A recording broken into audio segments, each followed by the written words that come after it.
is DeShuna Spencer. I'm the founder and CEO of kweliTV. We are an internet streaming network. We are dedicated to the issues, stories, and culture of the global Black community. Twice a month, we do something called Meet the Filmmaker, where we interview filmmakers who are currently on the platform. We really like to talk about their films, their history, background, the reasons why they chose particular subject matter. Where our goal is to interview Kecia Benson today. I hopefully she'll be joining the call very soon. In addition, Memphis Gold, who is one of the he's actually one of the cast members in the documentary called Beale Street Blues, will also supposedly join us as well.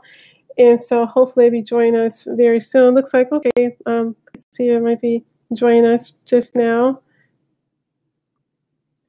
And so basically, as I mentioned, we do this twice a month. It's really exciting to me to talk to filmmakers. It's one thing to watch a film, but it's another thing to be able to get the thoughts behind the film and why the filmmaker did what they did, and their point of view for creating their art. So I really enjoy this, and I hope that our subscribers and the people who follow kweliTV also enjoy. Kecia, are you there? Looks like she's trying to get on. So I'll just keep talking. But she's one of about 75 plus filmmakers on the platform right now. For about 75 plus filmmakers, we have about 200 plus projects on the platform. We add about 2 to 3 projects a week. We have everything, documentaries to web shows, to cartoons, to indie shorts, to long form films. We basically have a large array of content on the platform. It's something that we're very excited about, and we've only been around for 8 months, so we're very new, we're very young, but we're really happy with what we've accomplished so far. And so again, while Kecia is trying to get on, looks like Kecia, can you hear me? Okay, we can't hear you at all, and actually I don't see your face, Kecia. I can hear you, but not sure. Yeah, I'm not sure if you. Oh, I'm gonna close you out. I want you to try again to place the call, and let's see what happens. Try again to try to call into the seat. Okay.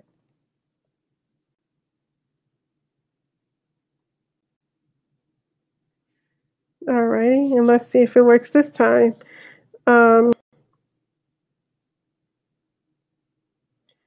So if someone suggested refreshing your screen and see if that'll work. Maybe that'll work for you.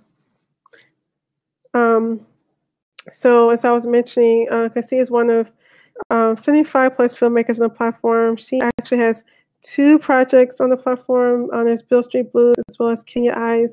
Beale Street Blues is a documentary. For those who do not know, Beale Street is based in Memphis, Tennessee. I am from Memphis, Tennessee, so I'm actually really excited to have this conversation because that's where I'm born and raised.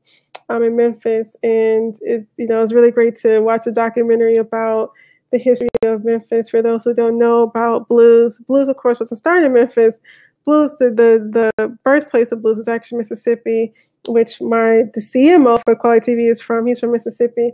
But Memphis is really taking on the blues, and there's this area in Memphis called Beale Street. It's similar to Bourbon Street in New Orleans, but Beale Street is basically the place where people listen to blues of all race, creed, color. And growing up in Memphis, you love the music and you love the blues. All right, let's see if we can try again. Let's see. See if Kecia is able to come in this time. Fingers crossed, everybody. But while she's trying to get on, okay, look. Hey, I can't hear you though. Can you hear me? I can hear you. Yeah, I can't hear you. Do you have headphones? Maybe that'll work. Yeah. So while she's getting her headphones, So Beale Street is a strip just like Bourbon Street. Um, oh, you can hear her. I can't hear her. Okay. Um, okay. Yeah, I do hear something now. Awesome. No, I don't. Oh, I do hear you now. I do hear you now. Okay. Yeah, I do. Okay, success. Yay. Is Memphis Gold, is he still joining in? He's having a hard time downloading the Firefox on his computer. So I hope Okay. we get in time. But we can. Okay. Well, Kecia, she is the director of Beale Street Blues and Kenya's Eyes. Thank you so much for being a part of Meet the Filmmaker. I'm excited to have you here. Talk about your two projects that's on kweliTV. Yes, no problem. And it's Kecia, by the way. Oh, sorry. You know Oh, no what? worries. No, thanks for correcting me. Yeah, well, I like the way it's spelled. It's very pretty, Kecia. So I was watching, as I was mentioning, as I was kind of rambling on while you were logging in, about Beale Street Blues. Of course, I watched it initially, and then I watched it again, for this conversation. Talk about the reason why you decided to do that particular subject matter. I know you're not from Memphis, so it's not a particular subject a lot of people may choose to document. Well, I met Memphis Go, the other cast member that was trying to time in on the chat, back in DC in 2011. And he just kind of started sharing stories about what was happening and in blues and his backstory and him as a musician. So me as a filmmaker, I'm like, okay, this is an opportunity to do a documentary about something that young people really don't know about. So of course we needed to raise money. So we did Kickstarter route, and we decided to put a $5,000 limit on there, which we raised successfully $5,400. And 3 months later, flew down to Memphis, and yeah.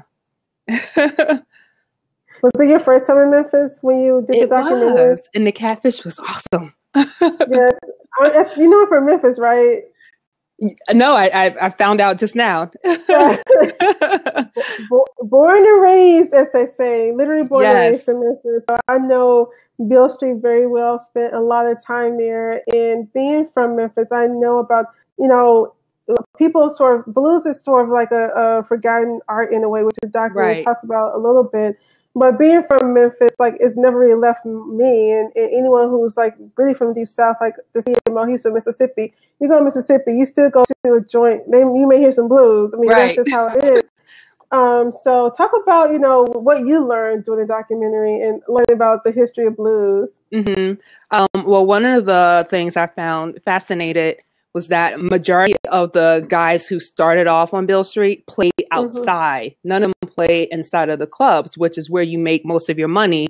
The unfortunate side of it is I couldn't document this piece, but the guys who were playing inside were mainly white male, younger guys who tweaked the blues in a way it's not really blues. It's like rock and roll.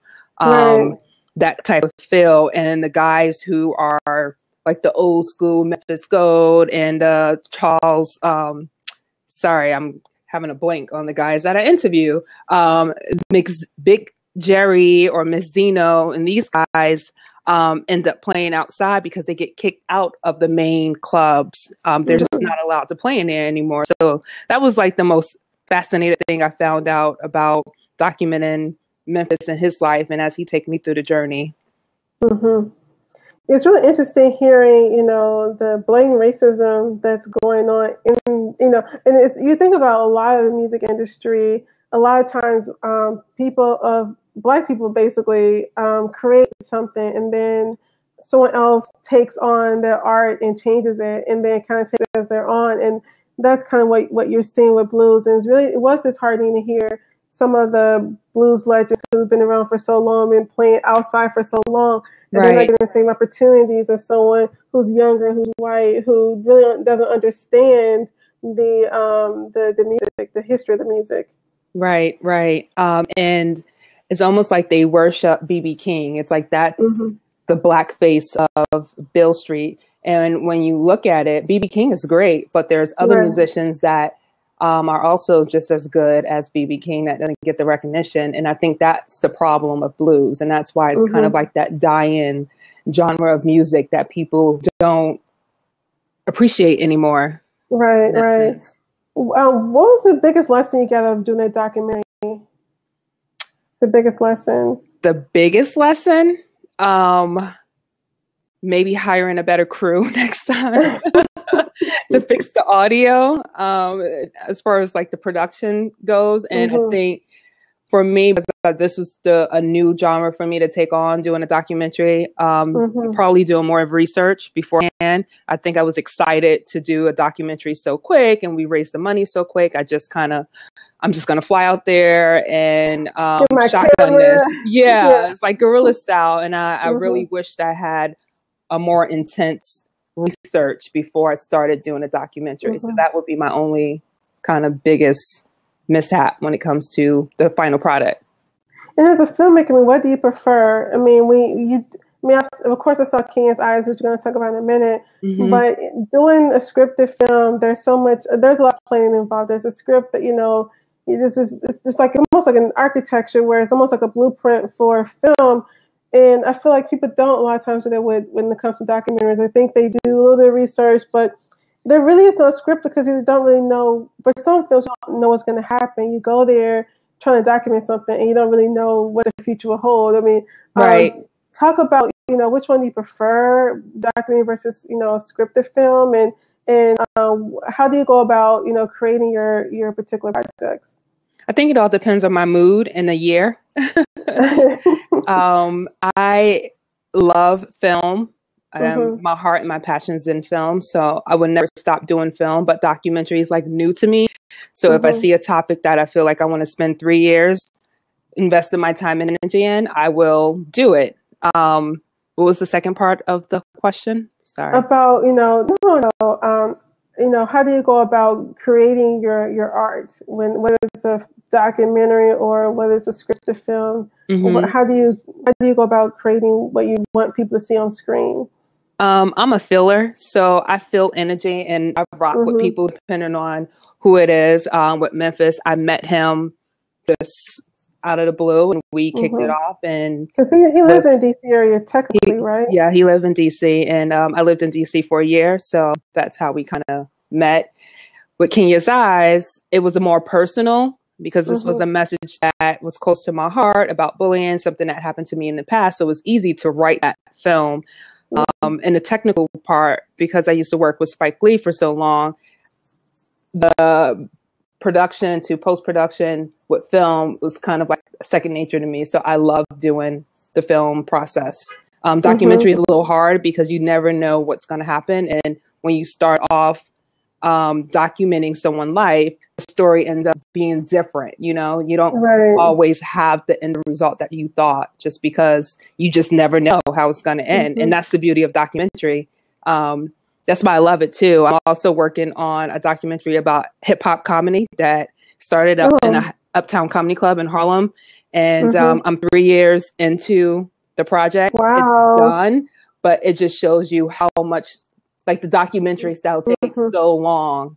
It can be exhausting at times. Yeah, so. But to get it right, it takes a lot of time. Like at first, like with script, you know exactly, the scenes and what to be edited perfectly. Right. Versus documentary, you have all this footage. I mean, where do you go when you have so much footage? I mean, how do you even begin to figure out what the storyline would be as a documentary filmmaker versus a scripted filmmaker? Absolutely. It's one of those things where you have to have a passion for the craft and not look at it as like, I just want to push out content, but take your time to understand what it is that you're doing. So, I've been blessed to have the opportunity to work on so many different films. I'm in the process of writing film number 8. So it's just, but then I'm taking my time and really doing it the right way, from the script to the production to post-production, because at this point in my career, I feel like I should be on another level. Like I know when you're watching Beale Street Blues, there was like technical stuff with the audio, some color correction that you really don't know what you're getting into until you kind of see the finished product, and you're like, man, I would have done that different, and I wish I would have put the mic on this side versus that side. So, but overall, still a good documentary. But of course, you're looking at it, from I'm my biggest critic. I'm hard on myself. Well, but I think too with documentaries, there is a little bit more leeway for those type of things with documentaries, because it is so raw in a way where things happen. Like you may not always get it. Something's happening. You may not have the audio is perfect, but something's happening that you have to get on film, and it just happens to. I don't know. So it's okay. It was all good. But I do want to talk about Kenya's Eyes too, because it was a really great short. As someone who was also bullied, I was personally bullied as a kid, and I know. Me too. Yeah, I was that girl who was pushed around, and people didn't listen to me, and my parents like, you are like this, Of course, I was about to say brush your shoulders off, but then my parents. It's hard when you're actually going through the process of getting hit in the face. You can't just brush somebody off when their foot is in your face. But yeah. And when you're a kid, that's the most important thing. How was it? I know you mentioned it was very easy to write the script, but what emotionally was it difficult to write the script? Because you say you were personally affected by it. Right. It was an emotional roller coaster because I had to go back to a dark place. Anybody who revisits something from the past, you're always haunted by the memories of time frame. And even though I was young, I still can remember certain things vividly of how these kids treated me, and you think about the process of kind of putting it into a story, but making it to a point where young girls can look at it and relate, and it can be up to date, modern. So that was the hardest part. And towards the end, it kind of turned into a music video per se, not really a music video, but I wanted to, I guess, capture something creatively and do it in a different fashion, and not just kind of just tell the story and end it, but end it in more artistic, try to be creative with Kenya's Eyes. But it works. I mean, here goes Memphis coming in. Yeah. Let's we're talking about Kenya's Eyes, so we'll, get him to talk a little bit about the documentary if he can come in. But you're right. I feel like with Kenya's Eyes, I really thought it was very powerful. And I feel like, myself, I had like a little minor friend myself when I was really, really little. Not her age, honestly, because she was probably what, 12 or something. Yeah.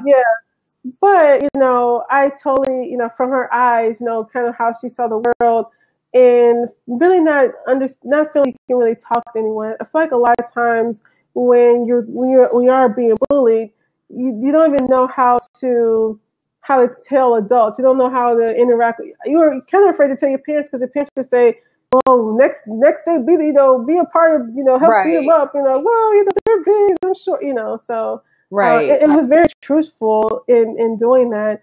Have you shown it like in any schools or had conversations about bullying because of your film? I have. I've shown Kenya's Eyes in about 3. And I wish I could do more with it. I think just timing. And the time that I produced and directed Kenya's Eyes, I was in the process of moving to LA. So it was a huge transition for me to come to a different coast. But I had the opportunity to show it in a couple of film festivals, and it screened at a couple of schools. But I would love to take it a little deeper and really share the story. I'd have to clean it up because there's a couple of curse words and stuff in there that you can't really show in school. But the response I got from the schools that I got a chance to show it in, the kids were just like, this one girl came up to me and just started crying and gave me a hug. And she was like, this is me. This is my story. And it just shows you don't have to have a film on the big screen to touch somebody's heart, like every little thing counts. So, I mean, I definitely want to do more with it. I do. Yeah, I really feel like I'm gonna see if he can. I'm gonna try to see if he can log back in Memphis Gold. But yeah, I really agree with that as well. Like really having a dialogue with young people about bullying. Do you again? Okay, I'm gonna see if I can try to get Memphis Gold in again. When you do your films, do you always have like films where there's a message in it, because with Beale Street Blues, there's a message about the dying art of blues. With Kenya's Eyes is really about the issue of bullying and acceptance. Is that basically how you interact with all your films? That there's some type of message on all the films that you have, or lesson to be learned? Yeah, there's a message to each film that I produce, and I think the message all depends on the story I'm telling. With Beale Street Blues, clearly it's about blues and the struggle, and the message is about like the dying breed of blues. Right. And with Kecia's Eyes, it's more about bullying. But my first film was kind of off the wind, and it's just about this girl kidnapping this guy and putting him in the basement and tying him up. And so it was a little different than the other films that are produced. So I think I have a variety of different things that I can do, and it just depends on what I'm feeling at the time. Like, it's crazy because I'm in this writing zone now, and the things I'm writing about is about my experience living in LA for 2 years, being a transplant, and living out here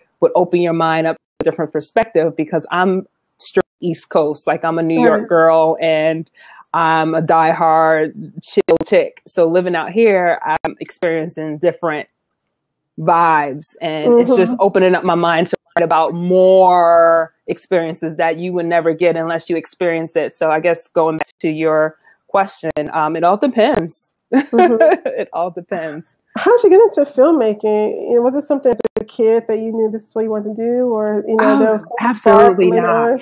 Oh, really? No. You were like a doctor, a lawyer. I got a scholarship to attend Johnson C. Smith in Charlotte, North Carolina, and my first week in orientation, I got a chance to visit the computer lab where we had like editing and other things there, and I said, maybe I'll take on communication arts. Okay, this is what I'm going to get a degree in. And it kind of happened like that. I'm a lab junkie, so I stayed in the lab at night almost every day, just teaching myself how to edit, teaching myself how to use the cameras. I picked up a camera. I started shooting around campus, started editing my own stuff. Then I got an internship working at Fox News. And then from there, I decided to move back to New York and started working with Spike, and 10 years in the game, still doing it. How did that happen, that getting a chance to work with Spike Lee? I'm sure there are a lot of people who wish I moved to New York, started with Spike, like it was just like you met him, and how did that happen? I had an opportunity to work on this actress / director, Azariah Gunn. It was her short film called Spirit Change.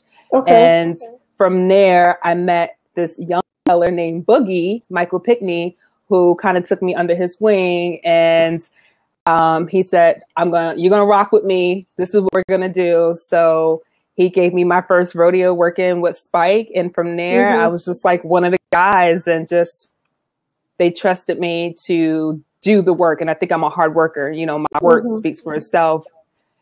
And yeah, that's pretty much how it happened. Put in the work. Right. Don't expect the paycheck in the beginning, but put in the work. That's really interesting. I think a lot of times people, forget that, I also started kweliTV, but I worked on a lot of projects for free, helping other people launch whatever. Oh yeah. My background's in journalism. I can count on two hands how many magazines, I have been a part of initially, or, someone's startup, whatever, because you do have to put in the work, right? And eventually, works out for you. Talk about putting in the work, because I think a lot of times people don't realize how much hard work it is. Like, you just didn't meet Spike Lee and he said, hey, come work. Like, you have to do a lot of work to get to that point. Be prepared to work for free. Be prepared to stand on your feet for 18 hours. Be prepared to go on runs to get coffee, to get water, to get food. Be prepared to hold clothes. Be prepared to walk dogs. Be prepared to shut up. Be prepared to do everything, and be humble and pay attention and listen and learn. Don't come in as a PA and try to be a director tomorrow. Like, you have to take your time and understand the process. And the thing about being a filmmaker and working in the industry, there's so many different positions that you can go in. People just think, I want to be a producer or director, but there's the art department, there's grip, there's electric, there's props, there's locations. I mean, there's so many things that you can do. And I think if you just humble yourself and you open your mind to the possibilities of learning it the right way, especially being around somebody like Spike Lee, really getting the opportunity to learn and watch from one of the greatest is the best experience for me, because I've learned how to work production the right way. You know, you go on different production sets and you may not have the opportunity to really work with the ADs close or the director closely. But with Spike, because it's like a family working with him, I got the opportunity to really see how it's supposed to, like production's supposed to run pretty much like a military, like you're on a schedule and you have to follow it. And if you go over, then that means your money is running out. That means you're over budget. That means someone's, you know, so it's all these factors that you have to pay attention to when you're producing or directing the film. Right. And then if you're doing it on someone else's dime for free, you learn a wealth of knowledge without making mistakes on your project. Right. Right. So when someone posted, get that cheesecake from Junior, that episode, everyone remembers the episode, right? They have to walk like forever to get that cheesecake. Well, you have to put in the work. I remember the episode, and they were complaining and all that. But no, I mean, people don't realize the work you have to put in to be successful. It doesn't happen overnight. Talk about to get, can you hear me? Yeah. Okay.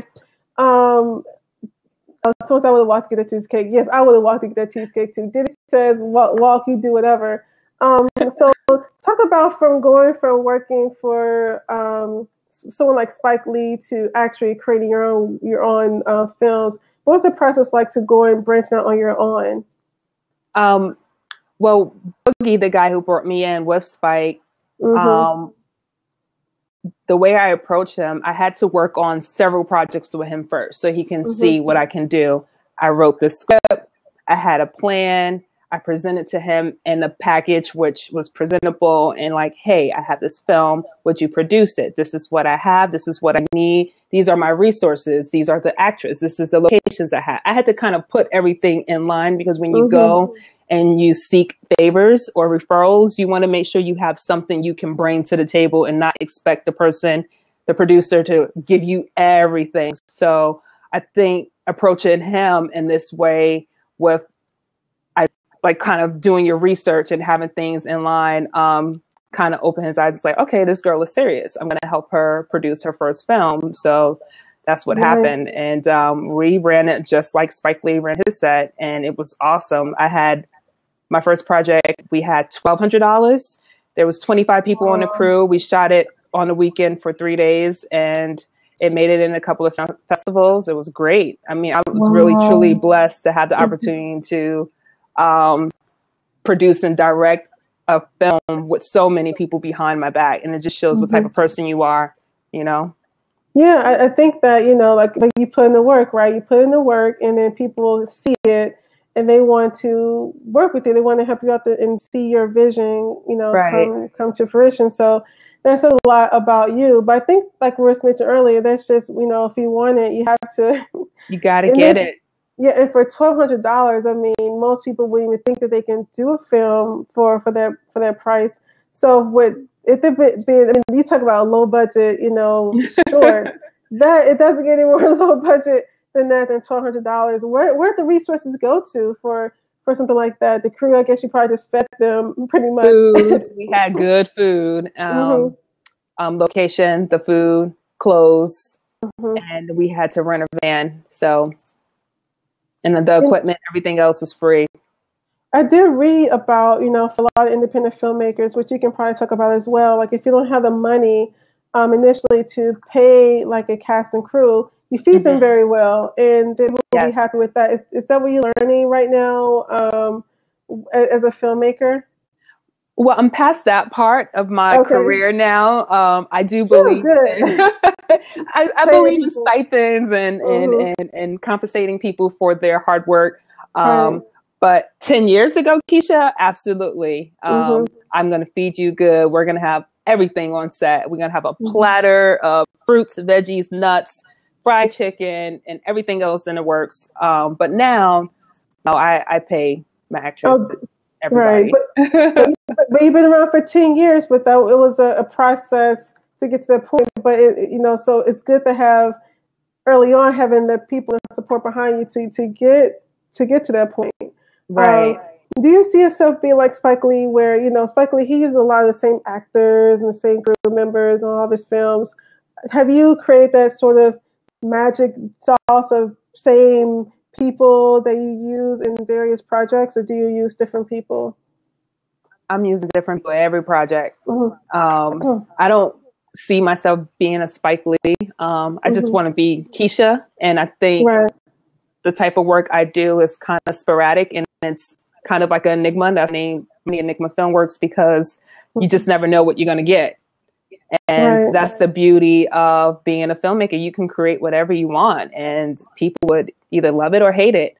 Living out in LA, I'm meeting so many great DPs and editors. So I have the opportunity to work with a plethora of guys. Like, why would I keep using the same folks? I think it's great to work with new people, especially fresh, hungry, young folks who are willing to work for $1. Like 10 years ago, right?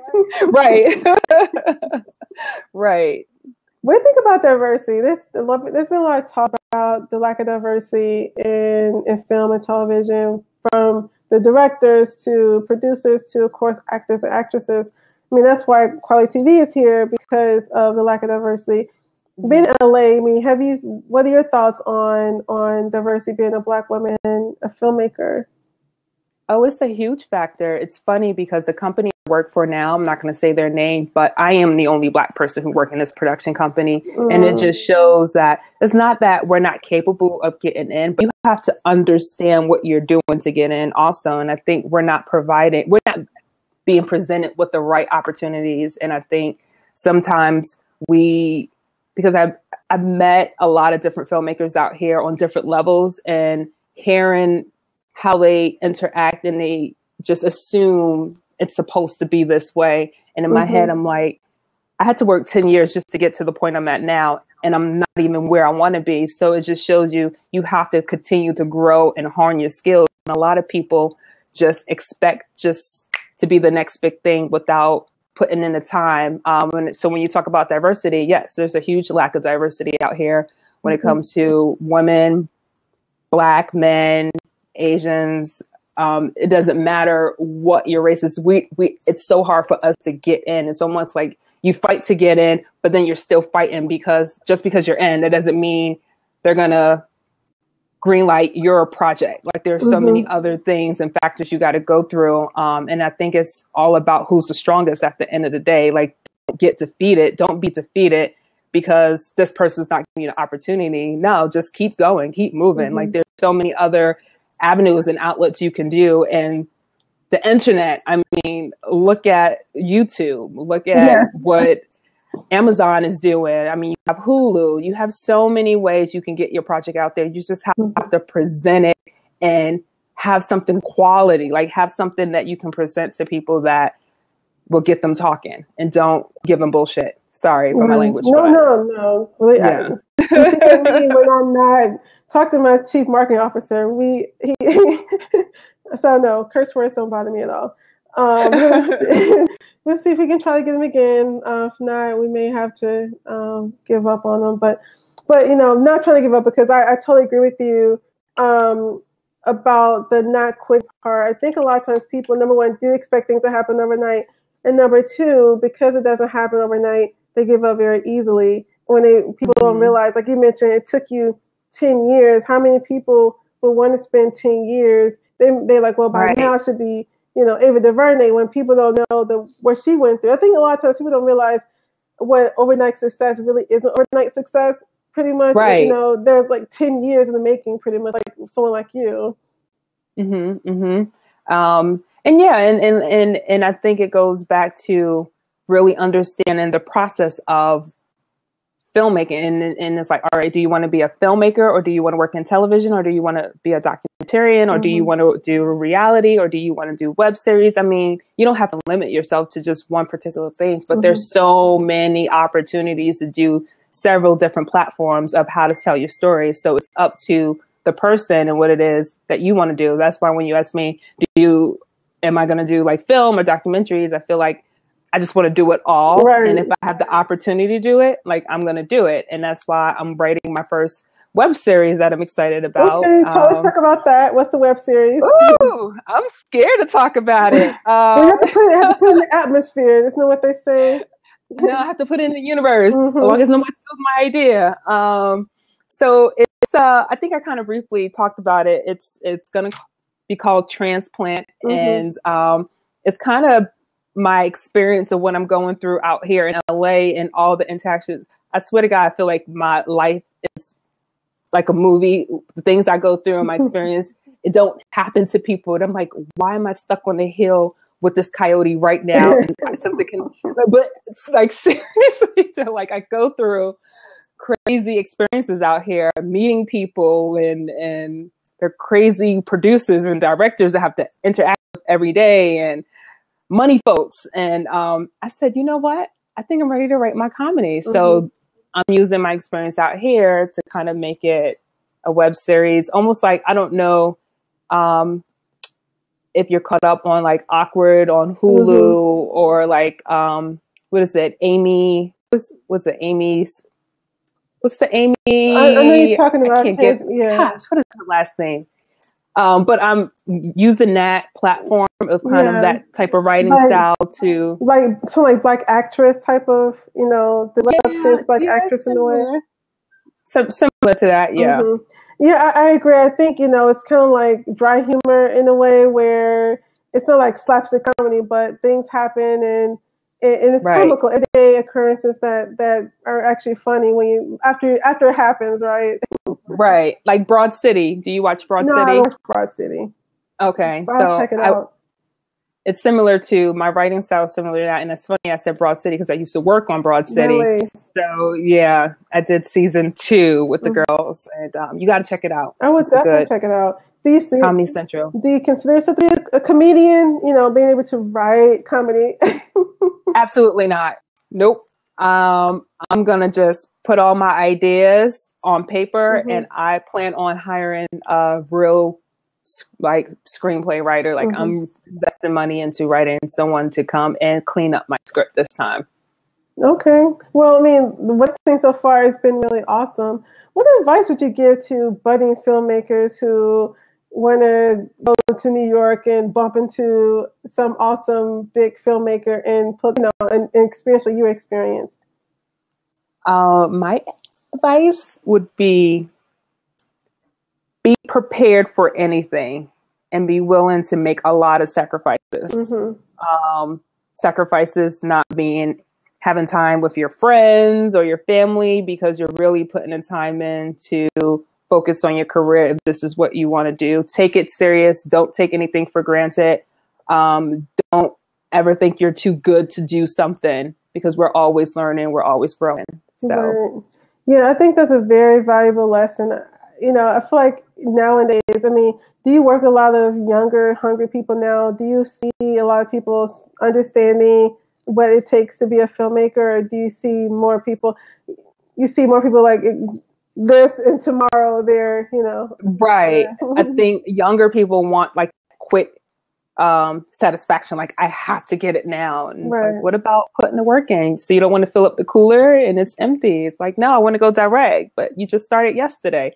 Those are the experiences I go through. But like right now in my career, I work around a lot of older people and people who've been doing it for 25 years. So this experience now, even though I'm 10 years in a game, I'm still considered green because I'm working around people who've been doing it for 25 years. So it's just every time you climb up a new level, you're around different people and it just brings you back to reality. It's almost like, I'm not the head nacho. I'm just still a coordinator. Okay. Thank you. That's right. I guess it's better. Right. But, in your own right when you're not around, but it's good to grow because like I said, as you grow and you're seeing other people who are doing even more awesome stuff, you even have something even more to look forward to in the next 10 years from now, when you win your Oscar. Crossing my fingers. Yes, absolutely. I'm not going to stop. I think I'm so deep into it. I don't even see myself doing anything else. I'm just learning how to be patient and take my time. When I first started, I feel like I had to push out a film or something every year. And now I'm to the point now where I'm like, I can go a year without pushing anything. Let me just take my time and write and do the process the right way. Because being out here, you learn how to do it a different way, kind of doing it smarter and not trying to do quick work and just put it out there just for film festivals. Now I'm thinking, no, I want to sell something. So I need to present my story and my work like everyone else. And if that means investing more than $2,500 into your project, that's what I have to do. Right. Awesome. This is a really great conversation. I really enjoyed talking to you. I'll give, we're a little over, but since we started late, I just kind of wanted to continue the conversation. If anyone has questions, you can, under the live chat, you can submit a question to Kecia about her film or about being a filmmaker, which is, I always get different perspectives whenever I talk to filmmakers because everyone has their own journey to what you do. So it's always great hearing sort of, how you got to where you got to. And now that you can go to those bullies and like, hey, I'm a fan. No. Right. Look at me now. I'm not sure you saw the show back in the day, say Jenny. So some show like in the 90s, whatever, where people get bullied and they were like, look at me now and walk out, hi, whatever. Oh, I was an ugly little girl. Whoo! I had some issues. No one's ugly. No one's ugly. I'm sure you were beautiful. I feel like everyone, we all blossom differently. Everyone goes to that middle school awkward stage anyway. So that's what my mama told me.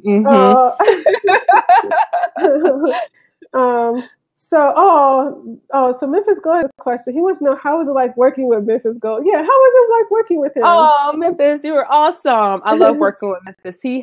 I wish we had an opportunity to talk to him. His spirit and his energy is like, you get on, you're glowing. Like you just smile all day. He has this huge personality. I love him so much. Hi, Memphis. I wish you was here with us. No, I tried. You tried like 4 or 5 times when it just wouldn't go through for some apparent reason. But yeah, it was really great seeing his perspective in the documentary and really trying to keep blues alive. I think that's so important. Keeping our craft alive and telling our stories. Do you see, and this would be the last question, do you see yourself as being a filmmaker that wants to tell the Black experience? Do you see that as a big part of what you do? You said the Black experience? Right. I want to be a filmmaker that shares all experience, not just Black. I don't want to put myself in a box. And I think sometimes when you're a filmmaker of color, you're already put in a box from society. So my next project is going to kind of be like a rainbow. I'm going to have all shapes, sizes, colors, everything, just because I don't want to just cast a whole Black cast. I feel like I don't know. I don't want to be put in a box. And, it really reflects society. One of the things with kweliTV, people assume that, we want like an all Black cast, but our goal is to have a lead Black person, because when we typically see in mainstream media, we're less likely to play a leading role. We're usually a sidekick. So that's our mission. But I feel like it's true in reality. And I'm walking down the street, I'm interacting with a lot of different people. I'm just not interacting with one particular race. But we do see a lot of shows in mainstream media, like girls got a lot of flack for not having any, you're walking in New York, you don't see one Black person. You're walking, but they're in Brooklyn it's like you're in Brooklyn and you don't see, and you're in Bed-Stuy? Okay. There's not even a Black guy that's walking by working at the shop. Right. Right. No, I definitely understand when you're saying that perspective. All of my films, I'm definitely going to have the main character be Black, if it's a woman or a man. But I want to give other people opportunities too. And I'm not saying they got to be like, they don't get opportunities, but someone have to kind of open up that or break that chain. Like I feel like if I have enough content where I'm letting multiple people work, then I want to give a lot of people opportunities. Right. And like I said, reflecting true society. I think that's probably the best way to look at that. The goal is to reflect what's reality. No one's in one. Unless you're some part, I don't know, Europe or something where the percentage is very low.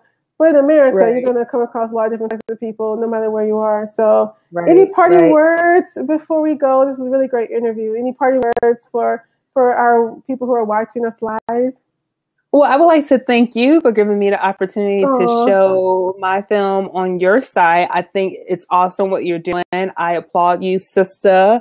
Thank you. You're awesome. I know you probably never get any sleep, but I just want to thank your whole team, your whole crew, and for those who are pursuing this filmmaking dream or director, producer, just keep going at it and go hard. Like, go hard and put in the work. And when you walk in, keep your head up high and don't sweat the little things. The song came to mind, the Hustle Hard song. Hustle. Yes. Hustle hard. Because that's reality, right? I don't sleep either. I absolutely don't get sleep at all. But it's going to pay off one day. And I think, your story is kind of similar to the hustling and putting in the work, and look what you can accomplish. So right. Well, thank you. This was so great. I'm so happy to. I hope you loved the interview. I was nervous. I'm so nervous.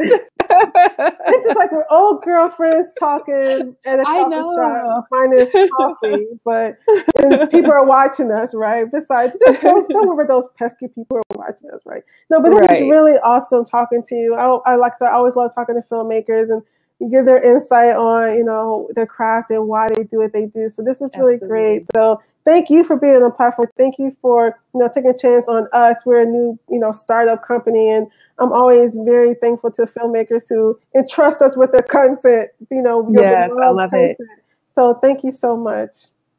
Thank you. And I hope to continue to share my films with you in the near future. Transplant is coming 2017. Okay, we would gladly take it.